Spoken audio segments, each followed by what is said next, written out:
सुप्रभात। परम ज्ञान,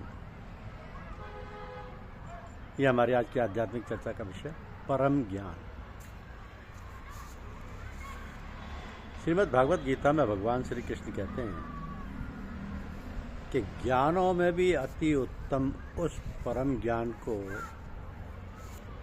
मैं कहूँगा जिसको जानकर सब मुनिजन इस संसार से मुक्त होकर परम सिद्धि को प्राप्त हो गए।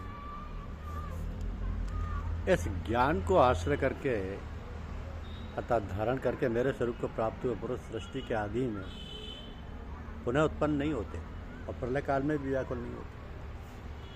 तो मेरी महत ब्रह्म रूप मूल प्रकृति संपूर्ण भूतों की योनि है, अर्थात गर्भाधान का स्थान, और मैं उस योनि में चेतन समुदाय रूप गर्भ को स्थापन करता हूँ। तो जड़ चेतन के संयोग से सब भूतों की उत्पत्ति होती है। नाना प्रकार के सब योनियों में जितनी मूर्तियाँ अर्थात शरीरधारी प्राणी उत्पन्न होते हैं, प्रकृति तो उन सब की गर्भ धारण करने वाली माता है और मैं बीज को स्थापन करने वाला पिता हूँ। तो सत्वगुण, रजोगुण और तमोगुण, ये प्रकृति से उत्पन्न तीनों गुण अविनाशी जीवात्मा को शरीर में बांधती। तो इन तीनों गुणों में सत्वगुण तो निर्मल होने के कारण प्रकाश करने वाला और विकार रहित है। वह सुख के संबंध से और ज्ञान के संबंध से अर्थात उसके अभिमान से बांधता है। रागरूप रजोगुण को कामना और आसक्ति से उत्पन्न जान वह इस जीवात्मा को कर्मों के और उनके फल के संबंध में बांधता है। सब देहाभिमानियों को मोहित करने वाले तमोगुण को तो अज्ञान से उत्पन्न जान वह इस जीवात्मा को प्रमाद, आलस्य और निद्रा के द्वारा बांधता है। सत्वगुण सुख में लगाता है और रजोगुण कर्म में, तथा तमोगुण तो ज्ञान को ढककर प्रमाद में भी लगाता है। तो रजोगुण और तमोगुण को दबाकर सत्वगुण और तमोगुण को दबाकर रजोगुण, तो वैसे ही सत्वगुण और रजोगुण को दबाकर तमोगुण होता है अर्थात बढ़ता है।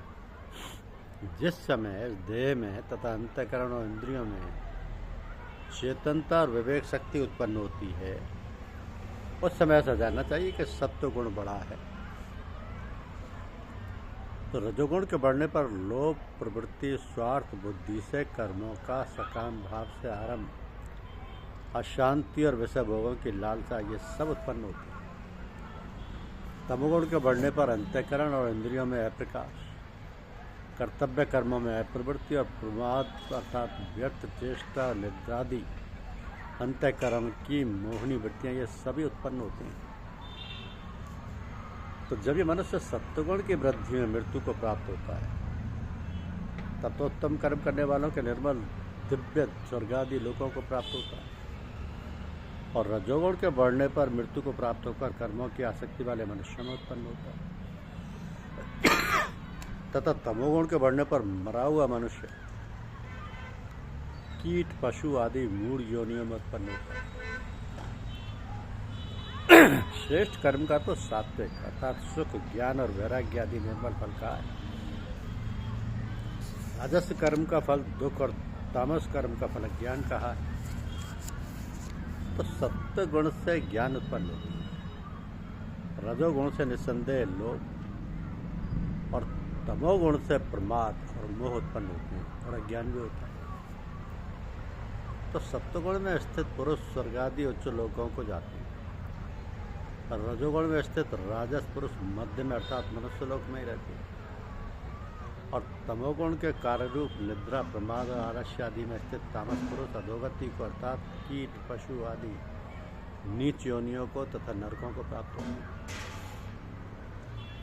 जिस समय दृष्टा तीनों गुणों के अतिरिक्त अन्य किसी को करता नहीं देखता और तीनों गुणों से अत्यंत परे सच्चिदानंद घन स्वरूप मुझ परमात्मा को तत्व से जानता है, उस समय वो मेरे स्वरूप को प्राप्त होता है।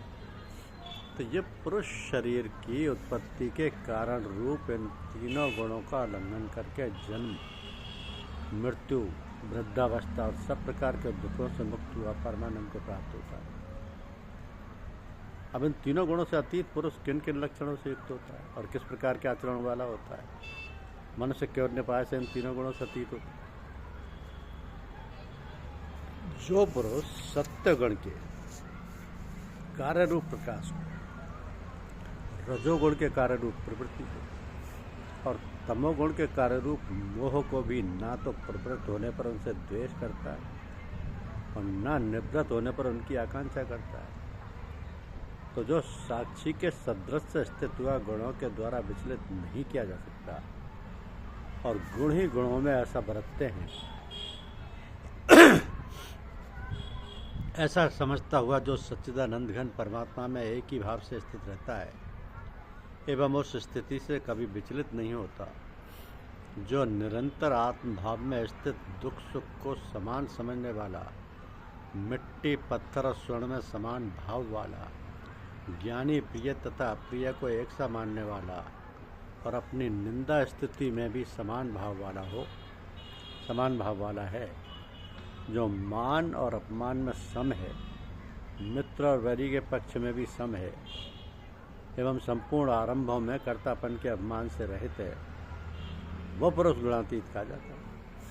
और जो पुरुष अव्यभिचारी भक्ति योग के द्वारा मुझको निरंतर भजता है, वह भी इन तीनों गुणों को भलीभांति लांघकर सच्चिदानंद घन ब्रह्म को प्राप्त होने के लिए योग्य हो जाता है, क्योंकि उस अविनाशी पर ब्रह्म का और अमृत का तथा नित्य धर्म का और अखंड एक रस आनंद का आश्रय में ही हूँ।